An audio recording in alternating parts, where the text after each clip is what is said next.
تیرو کارو منو بده. گوشی اتندر زنگ میزنه. گوشی اتندر زنگ میزنه. قبلی میزنه زنگ. آره.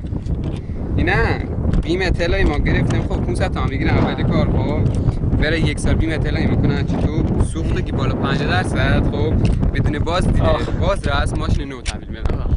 قشنگ کار میشه. حالا دست تیر بزن. درسته. میذاره تو چی شده تا؟ تو شیشه که آخر میشه دست تیر بزنم شیشه امتحانی. نه بزن آیسمه میترسن آقا شیشه خورده بزن تو صورت بچه بزن نه شیشه ماش خود خطوندی خورد نمیشه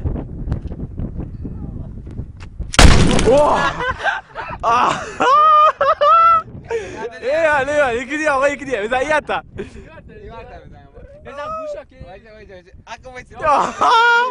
آمده بزن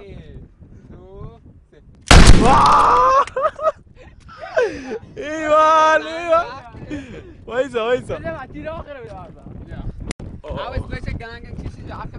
در کپسول رو بکن اوه چه آقا منفجره چرا باید بزنی این منطقه خب فاصلت هم باید دور باشه باشه بره پس میره مخم بریم که نه زنگ میزنن از خونه حالا باید اخ فرض خب که چیشی شد شما برو من هم پوی سر فرض خب بریم فرض خیلی خوب حله بذار من برم عقب پس فرشت تو هم بیا دور وایسا بچه اون نریزن اینجا سرسی داشت بچه خوب دور شیه میاد وایسا بیا فرشت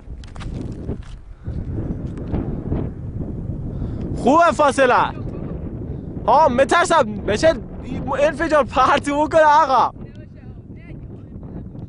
خیلی خوب آمده